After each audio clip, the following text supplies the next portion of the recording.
This is the U.S. Report with James Morrow. Good evening and welcome to the program. Coming up tonight, we'll speak to a retired New York cop who gives his take on crime and the lack of punishment in places like New York. Plus, anti-Israel protests are running rampant across U.S. universities. Since when did they start teaching Hamas 101? And Trump on trial. Is it backfiring on local Democrats in Manhattan? We'll find out.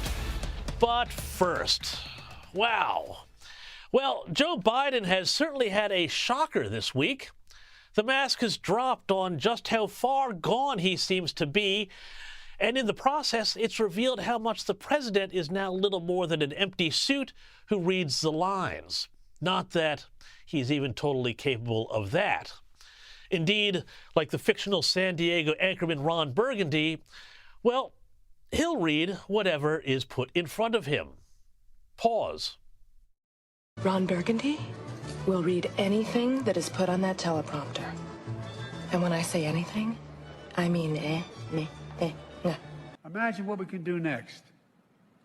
4 more years. Pause. 4 more years. 4 more years. 4 more years. For the last time, anything you put on that prompter, Burgundy will read. Continue reading script. Anyway, I say stay classy, Joe Biden. This is, of course, not the first time the president has had this sort of battle with the teleprompter. Here was Biden back in 2022. Percentage of women who registered to vote and cast a ballot is consistently higher than the percentage of the men who do so. End of quote. Repeat the line. Repeat the line indeed. And of course, when he is not on script, Biden goes well off script. Last week, he falsely claimed on more than one occasion that his good old Uncle Bosie was shot down over Papua New Guinea in World War II and was subsequently devoured by cannibals. Okay. This week, he's made up a new claim. Breaker 1-9er, before he became president, it turns out Joe Biden was a long-haul trucker. Besides, I used to drive an 18-wheeler. You know what I did? That's exactly right. That's right, good buddy. Little known fact, but the Biden family fortune was made when Joe drove a truckload of Coors to Atlanta on a bet, inspiring the classic Burt Reynolds film Smokey and the Bandit. Just kidding, Media Watch. But, of course, this is all fun and games until it isn't. You see, when the White House is rudderless, well, a couple of things can happen. One is that an unelected cabal of swamp dwellers takes control of the ship and behind-the-scenes drive policy. This is actually probably not far from what is going on when it comes to many elements of America's foreign policy, which has seen Iran enriched with billions of dollars and essentially allowed to continue its nuclear program while funding Hamas and Hezbollah and the enemies of Israel in the West. This is, of course, a disaster that's been brewing since the Obama administration and contributed greatly to the October 7 Hamas attacks on Israel and the subsequent low-level war burbling along in the Middle East. And it has also seen, speaking of swamp dwellers, the very bizarre, yet oddly under-remarked situation where Joe Biden's own special envoy on Iran has been quietly moved aside after losing his security clearance last year, amid dark whisperings that Iran has tentacles far higher in the U.S. government than anyone should be comfortable with. But domestically, things are a little differently. Things really do appear to be rudderless, and this spells huge trouble for Biden and the Democrats, frankly America, but for the Democrats particularly, who are struggling to maintain parity with Donald Trump in the polls, because while the White House touts the success of so-called Bidenomics and the Inflation Reduction Act, which is really just a massive stimulus program that, well, surprise, is contributing to inflation, average Americans aren't so sure. Here's what some voters in Pennsylvania had to say this week. I'm not very happy with Joe Biden. I'm not really happy with the progress we've had in his term right now. The economy, I think, is just in a really weird spot. We've sort of hit post-COVID recovery, except inflation's going crazy. I think really it just needs to sort of be taken under control right now. And now this woman spoke for many about how they feel about Bidenomics. We're always like a paycheck away from losing it all. Yet Joe Biden assures us everything is going great. The stock market is up. The deficit is down. Here's his chief flack, Karine Jean-Pierre. It is a tough time, but I also work for an administration that has done everything that we can, this president, to turn the economy around. And here is the president himself. Folks, one of the reasons I ran for president was to rebuild the backbone of the middle class. And we have. We're following my blue-collar blueprint to rebuild America, and guess what? It's working. Yet how good is that middle class feeling it? Because 2/3 of Americans disapprove of the way Biden is handling the economy. So then, if this is the thing, if everyone's so great and everything's so wonderful in the economy, why are people so angry? Don't they see what the Biden White House is doing for them? That they're trying everything they can? Well, part of the problem, I think, for Joe Biden and the Democrats is that Americans remember that under Trump, it wasn't just about the stock market. Working class income earners got ahead, too, for the first time in ages. Inflation was low, and food costs hadn't yet gone through the roof. Listen to this business owner. How was it operating your restaurant during the Trump years? During the Trump years, I pretty much started my business around that time. Mm-hmm. I would say things were substantially different, meaning I was working as well, but I was able to afford things. I wasn't worried about my future as I am now. My food cost was so much lower at that time. Not saying that's a better. That's the only issue. Yeah, but things were very much so different. And you know, that's all really important, but I gotta say, I think there's something even more going on, because I think increasingly voters in America see the economy as rigged. It may do well for the connected, but for everybody else, you're on your own. And this is especially the case when it comes to young voters who Joe Biden and the Democrats have traditionally come to rely on. This is what University of California professor Scott Galloway had to say on, yes, CNN the other day. Young people have every reason to be enraged, and every issue they see, they look up, they get angry, and they see someone doing better than them, and then every day it is speedballed in their face that they are failing, that they are not doing as well as everyone around them. We have lost the script.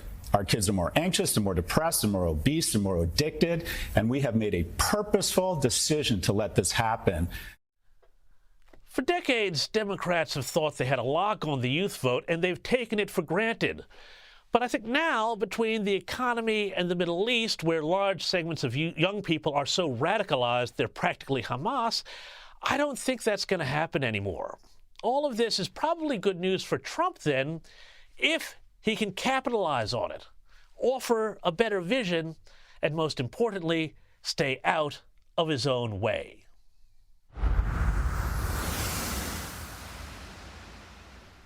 Joining me now is former White House Chief of Staff and Senior Advisor at Bondi Partners, Mick Mulvaney. Mick, great to have you back on the program here. 4 more years, pause. Look, I know we talk about this sort of thing pretty often, but what is going on here with the president that even an auto cue seems to be defeating him? Yeah, James, I'm not sure if the Ron Burgundy movie Anchorman was a big hit in Australia or not, but it's being referred to here as the Ron Burgundy moment in that movie. Yeah. The lead character was famous for reading literally everything on a teleprompter, and that's where we are now with Joe Biden. It didn't go well, as you can imagine. It will be spoofed on many comedy shows over the course of the next couple nights. And it's just more indication, more fodder for those who are worrying about whether or not Joe Biden has the mental capacity and ability to do the job. There was a program here over the week that did a side-by-side of President Biden just the last couple of days and President Biden during the election of 2020. And the man is clearly not the same as he was just a couple of years ago. No, I mean, I think you're right. I was looking at a speech that he gave in 2019, and it's just a completely different person. But in terms of the media treatment, if any Republican was having these sorts of problems on a regular basis, I mean, the New York Times would be in meltdown. They'd be talking about invoking the Constitution to get the vice president, in. I guess it's because you got Kamala Harris here as insurance.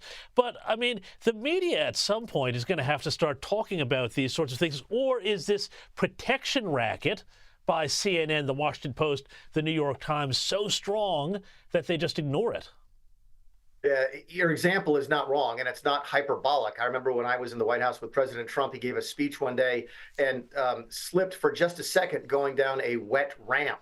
And the headline of the New York Times the next day was whether or not he was mentally fit for office and should we have a national discussion about replacing him as being unfit for office. Your question is a good one. Is it a protection racket? This is Trump derangement syndrome. It's essentially anything that prevents Donald Trump from becoming president is seen by many on the left, including many in media, as a good thing. The ends justify the means. Anything that prevents Donald Trump from winning re-election is a good to these people, and that's what you're going to see. It doesn't surprise us. If you complain about the double standard in American media, that's all you're going to do is complain, because if there was not a double standard, there'd be no standard. It's not going to change, but the American public is seeing it again and again and again, and it's one of the fundamental reasons that Joe Biden continues to struggle in the polls. Yeah, now let's talk about, though, this other attempt to take down Donald Trump, which is this hush money trial in New York. The judge, who people have said has links to the Democrats, has said that Trump was losing credibility. His lawyers were losing credibility in their arguments that the president shouldn't be punished for violating a gag order in the case. Where is this case up to? What are the politics of this here? This is what I'm very curious about. How is this playing out, or is this just simply something that's grist for the Trump derangement syndrome people? It's a little bit of all of the above. Keep in mind, this is not a case about hush money payments to an alleged prostitute or an adult film star. This is about how those payments were booked by the Trump organization. Were they mislabeled as business expenses? Were they really campaign-related expenses in regards to his 2016 election for president? And thus, should they have been shown as a federal election expense? This is a bookkeeping case once you put all the salacious sort of information aside. It is by far, James, by far the weakest of all the cases against Donald Trump. When these charges were announced, I think it's just over a year ago now, keep in mind that even Democrats had to come to many Democrats came to Trump's defense and said, this looks like it's politically motivated. None of that has changed. Is it Donald Trump? A little bit. It's keeping him off the campaign trail. Is it helping Donald Trump? A little bit. It does give him a wonderful sort of platform every single day when he walks out of the courtroom and the press is there waiting for him to speak. So it is cutting both ways. He's going to soldier through it. My guess is we've got another 2 weeks before this one's over. Yeah, and I mean, just on this whole thing, it does keep him stuck in New York, and now that means he's not on the campaign trail. He said he's going to try and win in New York State. Have a listen to this. And we're going to make a play for New York. They said, I just heard there was a very good poll came out. Normally, a Democrat will win New York. Biden is the worst president in history, and we have some very bad people here, but we have the greatest people, and they're right behind me. And they all want us to run, and we're gonna run very hard in New York. And Mick, he's being cheered all over the place where he does go. Have a listen to this.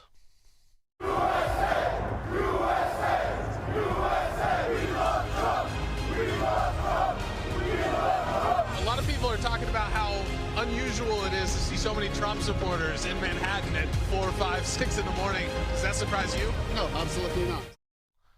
Now, obviously, those are construction workers. They're going to have politics maybe different to your typical sort of Upper East Sider. But, Mick, I mean, is there any chance that he could start to make some lemons out of this lemonade of being stuck in Manhattan? No. You asked me some question. I'll give you a straight answer. No Republican presidential campaign is going to win New York. In all seriousness, back in 2020, the very beginning of 2020, before COVID, and when the Democrats were looking like they were going to nominate Bernie Sanders, we did have some polling data that said New Jersey could be in play. New Jersey is a state that is also heavily Democratic. We never had any data in our wildest dreams that would put New York into play. So I hear what Donald Trump is saying. It's the right thing to say, My guess is his campaign is saying, Donald, say whatever you want to. We're not spending any time or any money in New York that we don't have to. We're going to Michigan and Pennsylvania and Wisconsin and Arizona, because those are where the election are going to be won and lost. And finally, Mick, just on this other case here, the one before the Supreme Court around immunity for ex-presidents, it does sound in the last few hours like the Supreme Court is going to wind up giving some immunity to former presidents. Is this going to wind up being a big win for Trump and a shutdown to the lawfare that they've been pushing on him? Probably not. Here's the issue: is a president totally immune forever? And I don't think that can be the result. A president can't, for example, kill somebody 10 years after he's out of office and then not face justice for that. My guess is, it's an educated guess, we've been watching it very closely here in the last 24 hours with the arguments today in the Supreme Court, is that the Supreme Court's going to draw a line and say, look, anything that's related to the job of president while you're in office, you can't be sued for that. You can't sue George Bush for invading Iraq for weapons of mass destruction. You can't sue Joe Biden for this student loan debacle after they're out of office. But if you do something outside of office or outside of your role as president, think of Nixon as a candidate breaking the Democrat National Committee, then you should be sued for that. My guess is that's what this case is about. Where do you draw the line? I don't know. We'll know the answer to that for several months. Well, we'll see. Mick Mulvaney, always a pleasure. Thank you so much for your time. All right, let's now bring in Breitbart's politics editor, Emma Jo Morris. Emma Jo, thanks for joining us on the program here. And I want to talk about what is happening with the politics of the border. According to a new poll, only 20% of Americans believe that Biden has any control over the U.S. border. And meanwhile, new numbers have come out saying that 51% of Americans, 42% of Democrats even, now support mass deportations. This seems to have shifted massively on the left and on the Democrats now, who are faced with the prospect of saying, no, it's okay. We'll just keep having sanctuary cities and bankrupting budgets and the crime and the dysfunction and everything else that goes along with it. What is happening politically with all of this, Emma Jo Morris? Yeah, that was a fascinating poll that came out this morning. It was almost hard to believe when you first read it. But if you actually think about it and you know the demographics of the Democratic Party inside the United States, you see in the news media, if you're an observer of American politics and you think about the Democratic Party, you think exactly what you just said. The sanctuary city, coastal Democrats that live in the cities and, love illegal immigration because diversity is our strength, and they also appreciate the House help. But actually, the Democratic Party is more diverse than people realize. You also have blue-collar Democrats who are mostly found more toward the interior of the country. And those people, tend to occupy lower-skilled jobs.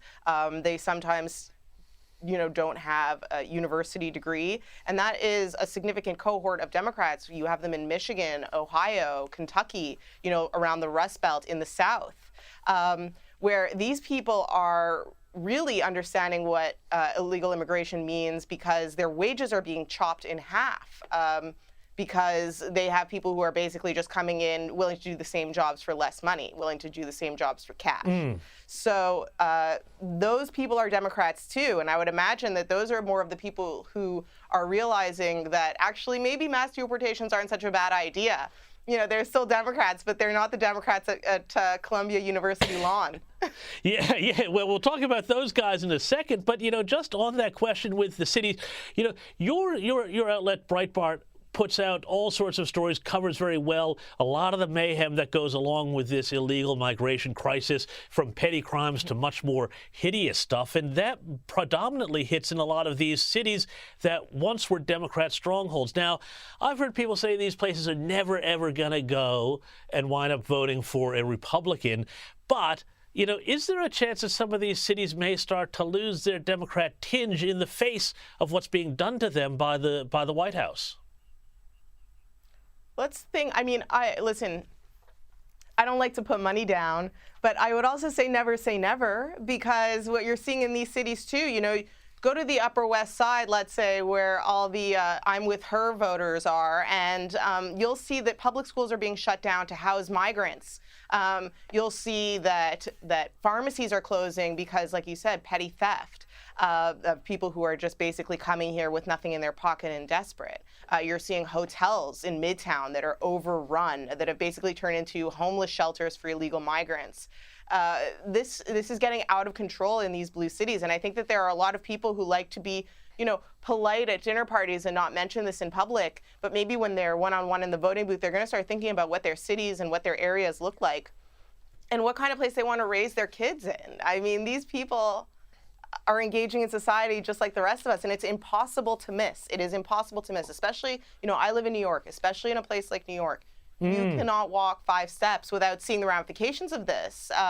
In the meantime, too, Trump is stuck here, right, because he is in this very serious case he's in that has to take up campaign time because it's so serious and pressing. He is going around campaigning, and he's campaigning in Harlem, and he's campaigning in the outer boroughs, and he's campaigning on construction sites. And I'm hearing that he is going to be campaigning at Madison Square Garden. So while this is all going on, while people are experiencing the utter destruction of their cities, of their blue cities, of their tolerant cities, Trump is here, and he's delivering his message, and who knows, it could be resonating. Yeah, well, and in terms of just the message to kind of ordinary Americans, there's other thing we're seeing on the left right now, which is all these insane campus protests. We're going to talk a bit more later in the show about this, but we have now seen liberal arts kids who wouldn't survive 2 seconds under Sharia law basically occupying these campuses, cheering on Hamas. Has the left completely lost it here, and is the Biden administration caught between these sort of 2 stools of mainstream America and the radical left, which hates Israel and, is full of all this anti-Semitic lunacy on the other, and now doesn't know how to respond? How are they responding? Can they respond? Yeah, it's an issue. This is like a sectarian conflict on the left where, you had this horrible, obviously barbaric attack in Israel on October 7th, and then you had the kind of older style Democrat liberals, who were obviously horrified and appalled and took the traditional stance, which is, Israel's in a war and we support them in their war. But then you have this subset of Democrats who are progressives, who support, yes, that's right, Hamas does observe Sharia law, and they are Muslim Brotherhood, and who somehow are sympathetic to Hamas. And they are obviously the loudest voices in the room, but they are definitely not a majority of the Democratic Party. But that being said, Joe Biden has a real issue. Yeah, look, it's a huge problem for it. You can see it. He's now had to basically do the find people on both sides kind of argument about this, which is pretty incredible. That's exactly right. And ironic. Emma Jo Morris, we're going to have to leave it there. Check out Emma Jo's stuff on Breitbart. It's absolutely fantastic. Now, in a moment, we're going to go back to school and check out more about how these American university-age kids are now all but signing up for Hamas. But before we go to a break, you've heard of the old group Queers for Palestine? Well, I'm going to do you one better. How about Drag Queen Story Hour for Hamas? Yeah, check this out. This may be the most lunatic piece of intersectional politics I have ever seen. In Connecticut, a group called Valley Family for Palestine has put on a Drag Queen Story Hour to indoctrinate kids in the glories of Palestinian resistance. I wish I was making this up, but have a look. Today what we're going to do is we're going to shout, "Free Palestine." Can I hear that? Free Palestine! If you're a drag queen and you know it, shout, "Free Palestine!" If you're a drag queen and you know it, shout, "Free Palestine." They're just indoctrinating the kids in absolutely everything there. How long do you, though, reckon a drag queen trying to read to kids in Gaza would last anyway? I mean, could you imagine their drag queen names? Sue Sidebomber? Sherry A-Law? The list is endless. Campus craziness after the break.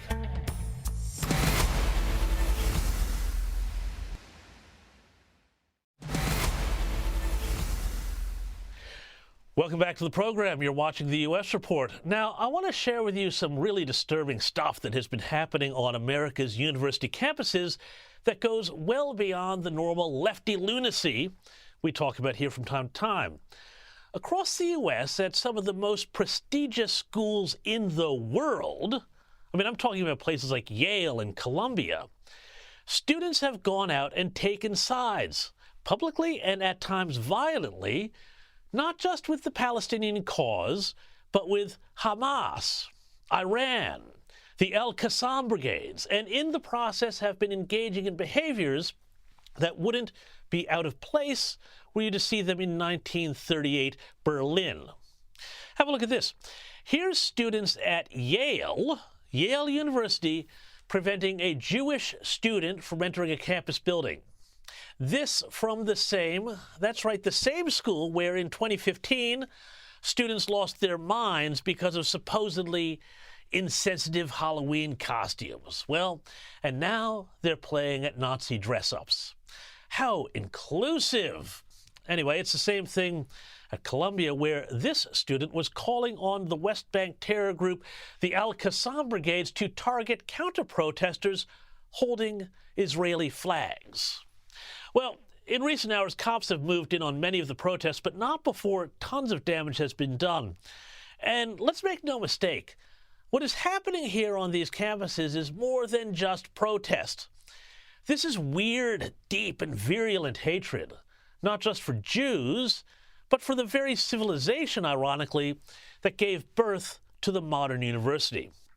It's the logical endpoint of years, decades, of intersectional politics, of post-colonial nonsense, of Marxist attacks via bogus terms like critical thinking that have all snuck in through the guise of wokeness. It really seems like these young people have been taught to hate Jews, hate the West, and ultimately themselves. Now, I don't know how you undo this, but it's not going to be pretty. And someone who knows all about what's been going on the campuses in the U.S. is Accuracy in Media President Adam Guillet, who has been out on the front lines of some of these protests. Adam joins us now. Thanks so much for coming on here. Tell us about these protests and what is happening with these protests that are running rampant across the states. Oh gosh, it's nearly every college campus you could find. On some campuses it's bad, others it's worse. And you really have two different types of groups. You have your garden variety, vehemently anti-Semitic radical, many of them are foreign students. Then you have your, as you said, intersectional, progressive, DEI radical, who doesn't hate the Jews per se, they hate Western civilization, of which Israel, of course, is on the front lines. They hate our freedoms. They hate classical liberal values. They hate the Age of Enlightenment. And as a result, they've aligned themselves with Hamas. Right. And now let's have a look here, too, because some of these kids, well, have a look at what happened when you talked to some of these protesters. Check this out. It looks like some Columbia students are finally learning the ramifications of their actions. iOS, you're all the same. NYPD, KKK. So you're comparing the NYPD to the KKK? God right. How many KKK members were saving lives on 9/11? The U.S. government did 9/11. Which is your favorite terrorist group? Which one should run Palestine? Go to hell. Is it Hamas? Is it Hezbollah? Do you have a favorite amongst the terrorist groups? Starts with I think IOF, IDF. Who are you then anyway? I'm Adam Guillet with Accuracy in Media. Accuracy in Media. Okay, so you're a Nazi. I'm a Jew. They probably wouldn't let me in the Nazi club. So, Adam, I guess you're not getting in the Nazi club there, but honestly, a lot of these kids are paying six figures, hundreds of thousands of dollars for this education, and they're clearly idiots. Yeah, that's exactly it. And what was so frustrating is the day before I filmed that video, we were at the congressional hearing with the president of Columbia, who committed herself to free speech. She told us they valued free speech so much on her campus. Well, really, the students who would like to exercise that free speech in favor of Israel were told to flee the campus for their safety. Meanwhile, her campus is overrun not only with these radicals, but with out-of-town, out-of-state adult agitators who were easily able to sneak on the campus, sometimes with help from the administration. So sure, it's free speech for the radicals who aren't paying tuition, but the tuition-paying Israeli and Jewish students better run for their lives. It's a disgusting campus. But, I mean, this is the thing. It's not just Columbia, it's Harvard, it's Yale, it's schools all across the U.S. where this has taken hold here. The ironic thing, though, is if you go back to 2015, as I mentioned in my intro here, all of these campuses were having massive meltdowns because, you know, somebody wore a sombrero to a Halloween party. So how is it that intellectually these schools are able to flick the switch from hyper-inclusivity to hyper-exclusivity, i.e. let us go after targets sometimes physically? There was a student, a female Yale Jewish student, who was stabbed in the eye. How is it that they are able to keep this at all intellectually coherent? Well, you know, it comes down to the oppressor-oppressed mindset, which does away with the traditional understanding of good versus evil and says that if you do terrible things to oppressors, if you rape women and mutilate them at a music festival, that's not terror. That's merely resistance to oppression.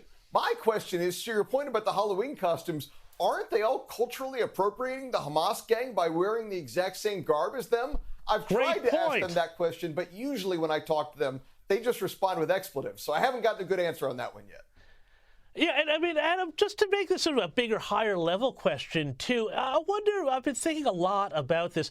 What is happening with these young people who fall into this? Is this an end result? I mean, yes, you can blame them, but does a broader system of parents and the culture have something to blame if these young people have been brought up to not believe in any sort of religion in their country? They've been taught to hate their country, and they've got nowhere to look in the economy for good news. Is it a surprise, kind of, that they're taking up these radical causes? Well, I'll tell you, at Accuracy in Media, we do hidden camera investigative journalism. And in that endeavor, I've been in over 250 school districts across the country, which is a lot considering I don't have kids. And we don't investigate radically blue places like Berkeley or Boulder. We go to Tennessee and Texas and rural Ohio.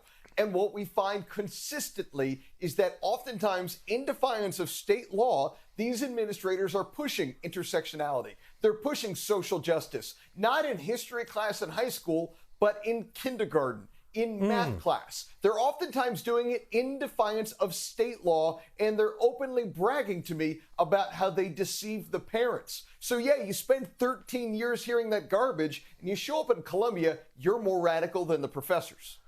Yeah, look, I think that's exactly what we're seeing play out here, but I wonder how many of these students are going to be in for a bit of a rude surprise, because apparently some top corporate recruiters are now starting to reassess the quality of the education dispensed and that goes along with these diplomas, and thinking, hey, maybe we should look elsewhere for job candidates. Are there going to be some people from state schools who are going to be looking at this and saying, gee, this could be my ticket into a big white shoe law firm or something like that, now that all of these Columbia people and Yale people and Harvard people have taken themselves off the map with their idiocy?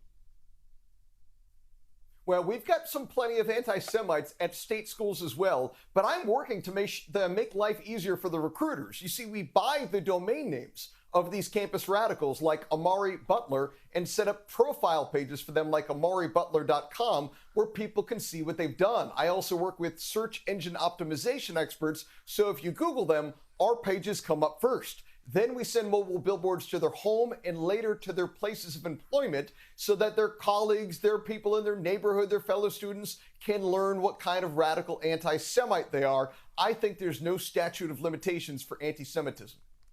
Adam Goyette, that is fantastic. I love it. Actions have consequences. Thank you so much for your work, and we'll have you back again on the U.S. Report. Let's get serious now, and that's because it's time I made a formal apology. You see, all last year, I mocked Democrat Pennsylvania Senator John Fetterman for being a spoiled trust fund leftist who was stomping around Congress like Lurch in a hoodie. But turns out I was wrong. Fetterman is actually the sort of old-school Democrat America used to be full of. The sort of Democrat who doesn't actually hate America or Americans. Check out his response to lefty activists and the way they go around and do random things like scream at people just trying to enjoy a coffee at Starbucks, if indeed it is possible to enjoy a coffee at Starbucks. It's very American to protest, and to do that in the appropriate way, then I absolutely support that. I'm not suggesting that you have to agree with my view, but it's just saying it doesn't really allow you to disrupt lives and to inflict those kinds of damages on people that are just trying to get on with their lives. But it is not appropriate or legal, or it's helpful to advance your argument if you show up in a Starbucks with a bullhorn and start yelling at people, and that doesn't make you noble, it just makes you an asshole. Sir, you are one righteous American, and you are welcome on this program anytime. Have your people call my people. After the break, a retired New York cop gives his take on crime and lack of punishment, American style.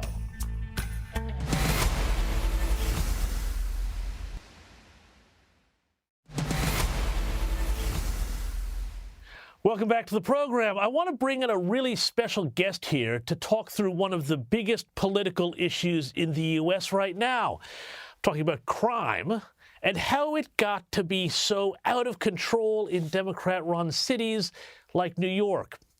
Meet Bo Dietl. He's a former construction worker turned cop who became a high-profile detective, making over 1,400 felony arrests and was awarded 62 medals by the NYPD. He also, even during his career, became a decoy in which he was mugged over 500 times and suffered 30 injuries in the line of duty. Not surprisingly, he left the force in 1995, but remains active in the world of law enforcement, security, and politics, having himself made a tilt for Congress once upon a time. Bo, welcome to the program. New York these days, under Eric Adams and the Democrats, you got problems with migrants, crime. The subways are a hellhole with crime, up 22% in the last year. Is it as bad today in 2024 as it was when you were on the force? I really believe it's worse. I mean, back in the 1970s, when I came on the force, when I was a decoy, the one difference was we could lock up these perpetrators and put them in jail. Today, you lock them up, they're out ahead of the police officers. And right now, it's a lot worse than when people believe. And I'm just scared stiff about what the next shoe is going to be to fall with all these migrants coming through our southern border, mostly a lot of gang members. We have no idea who they are. The gates are open. They're coming in. They're locking up gang members out there. They're assaulting cops. They have no any kind of feelings or any kind of fear of the law enforcement. And then when they arrest them, they bring them into the court and they're released. These are illegals. We don't even know who they are, and they're being released. Now, they don't even want the city council and New York State Assembly and the New York State Senate passed a bill that they can't turn these criminals over to ICE. So in other words, we could deport them. They can't do that. And this is what's going on in our city right now. And again, I'm so fearful of what's going on even in our colleges as we speak. They've taken over NYU and Columbia University, and they're letting them take over. And now the Jewish the Jewish kids that are going to college can't even go to school. They shut them down. Well, Bo, I want to get to the stories at those campuses like Columbia in a minute, but first let's talk about, though, these illegal gangs. And we've seen them thumbing their nose at authority, doing some really organized theft and crime. And yet one of the things that I keep seeing time and time again following the press in New York, not just in New York, but elsewhere too, the judges keep letting them out over and over again. There was that case of squatters in Brooklyn. I think they'd all had huge arrest records, and they just kept getting let out again and again. What is going on in the heads of these judges, and how did they wind up getting on the bench in the first place if they don't seem to want to enforce the law? Very good point. You see, the system in New York State and New York City, obviously, you have the three branches of government, and you have the judicial. Now, that's the judges. They have the opportunity. They don't have to conform with the laws that were passed that these criminals can't be turned over to ICE. The fact of the matter is, them as judges can turn them over to ICE, but they're not doing it. Well, but let me ask you about this, though, Bo, because here's the thing. Like, if it's a federal law, if migration law, that's a responsibility of the federal government. Just like, say, for example, if the NYPD was working with, the Drug Enforcement Agency on a big drug bust, that's a federal crime that you're working on them with. How is it that New York City, I don't get how all of these cities with all these sanctuary city judges, they're saying, thumbing their nose essentially at the feds and saying, look, we're not actually going to follow federal law. I mean, it seems like civil wars have been fought over less, not to be dramatic about it. No, that's an excellent point. You're breaking federal law. You're illegally in this country. And this is what's happening. And the Democratic machine, the Democrats are the ones that are standing up for it and saying, oh, no, the state of Texas can't do that. The governor of Texas wants to get them and round them up and send them back. But the federal government saying, no, you can't. This is going to take place. It's going to end up in the Supreme Court. This is so ridiculous what's going on. And I'm telling you, 10 million, maybe 15 million illegals that we don't even know who they are in our country. And a great majority, what I'm seeing on the streets of New York, are these gang members. You see the tattoos up their neck. And what's going to happen next? They're doing illegal stuff. They're robbing all the stores. You can't stop them from robbing the stores. And they get arrested and they're right out. And what's going to happen next is if there's nothing to rob in the stores, this crime wave is going to be hitting New York City and all these Democratic-run cities, including Los Angeles, San Francisco, New York, Baltimore, Washington. Whenever you have an administration that's run by a liberal Democrat, this is what I don't understand what's going on in our lives. Security for people, that's under the Constitution. The government is supposed to protect our people against the criminal element, and they're not. And, Bo, I mean, it's like the same thing we're seeing, we talk about this on the program all the time here, these demonstrators who've taken over the university campuses, Columbia, NYU, all over the place. Yeah. This seems to be like, tell me as a cop, as a former cop, when you see people doing things like blocking a road to an airport, blocking the Brooklyn Bridge, blocking things like that, that goes beyond free speech, doesn't it? Oh, absolutely. Where's my freedom so I could go and come from where I have to go? And now people have to understand, we have a bunch of morons in the New York City Council, progressive beyond progressive. Every time the mayor, who I know very well I know Eric Adams, every time he tries to do something, they override, he vetoes it, and they override his veto. They control everything. The last joke was that the cops now have to fill out all these forms. If someone asks them for directions, they got to stop what they're doing and they got to fill these forms out. The other joke was they got to make arrests. You can't get a guy in a headlock. You can't get on top of him. How in the hell do you arrest a violent felon? What are you supposed to levitate 5 feet over him and drop the handcuffs down? The most ridiculous laws that they have in New York. This city council are a bunch of moron progressives. You know what? They should become the victims, and their family members should become victims. I am so outraged about what's happening in this city that I love. I gave my blood in this city when I was a decoy. I got bugged, I got stabbed, I got shot at, hit over the head with bats and stuff. But my point is, at least I can lock them up. Today, they laugh at you. The poor police officers are out there, and I see them every day. And you know what they tell me? Well, we can't get involved because we're going to lose our pension. And if someone makes an allegation of a cop using a racial slur, they'll drop the charges of robbery and they'll prosecute the cop on the statement of the criminal. The criminals have all the rights. The poor police officers don't have any rights. Bo, it's a shocking situation here. We're going to come back to you again. I wanted to talk about this again in the weeks and months to come. This shocking situation in New York and across Democrat-run cities. I reckon there's going to be a huge election issue for some of these cities that reliably go Democrat. Maybe they might have a bit more of a Republican vote in November. Bo Dietl, thank you so much for your time today. Real fast, the minority neighborhoods in New York City are probably the ones that are most victims. They're the ones that are victims of all the crime, a lot of the crime. We have to wake up before it's too late. And you know what? I love this city, but I feel nervous about where we're going.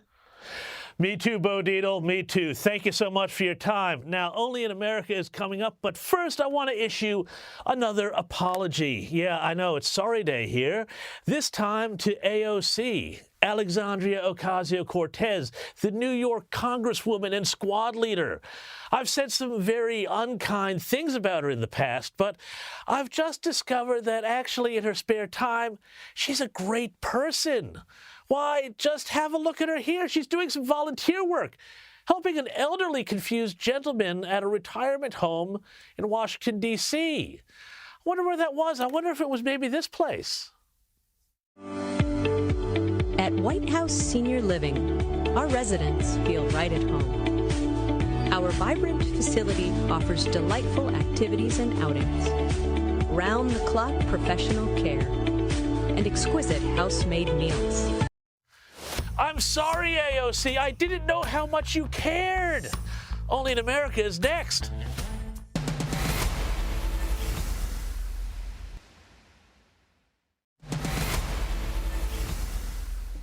Welcome back to the program, and now it's time for a little segment we like to call, because, you know, hey, that's what it's called, Only in America. So it's come to this, folks. Everything, it seems, is apparently racist in America now, according to lefty academics and media outlets, even food. I didn't realize this until an anonymous Twitter user going by the name Coddled Affluent Professional did a deep dive on the subject this week. Apparently, according to America's National Public Radio, there's a big problem with, quote, racism and the rise of big candy. And have you ever been confused by the difference between a yam and a sweet potato? Well, according to Food and Wine magazine, the difference is actually structural racism. Now, we would expect the folks at People for the Ethical Treatment of Animals to ask the question, are meat eaters more likely to be racist? But apparently, it's not just them, because according to the Washington Post, the media has had a long history of erasing black barbecue. Okay, well, sure, fine, but don't think about washing down all that tasty pulled pork with a soft drink, because The Atlantic magazine has also given us a brief history of racist soft drinks. Who knew? Oh, by the way, also cheese. Yeah, cheese, that's racist. And according to Fast Company, so too is your favorite caffeinated drink, as they have lamented the unbearable whiteness of coffee. Also, according to The Guardian, having to pay for ketchup or sauce is not just annoying, it's also, yep, you guessed it, racist. While the New York Times has asked, why is Asian salad still on the menu? The answer, of course, is, I'm sure, racism. By the way, speaking of salads, there's a big problem with potato salad, too, because according to TheRoot.com, we cannot trust white people's potato salad. Meanwhile, beer? Yeah, racist. That's also a thing. There's a whole book on that, apparently. And according to Forbes magazine, the whole wine industry might have, yes, you guessed it, a problem with racism. I don't know, if you like Chardonnay, does that make you a white wine supremacist? Who knows? By the way, French food? White privilege, according to this commentator in the Times of London. And I wonder if this article in New America on the socialist roots of the bagel will now be rewritten, given that bagels are so closely associated with Zionist settler colonialism. Anyway, that's all the time we have for this week. In the meantime, have a delicious one. See you next time. Bye-bye.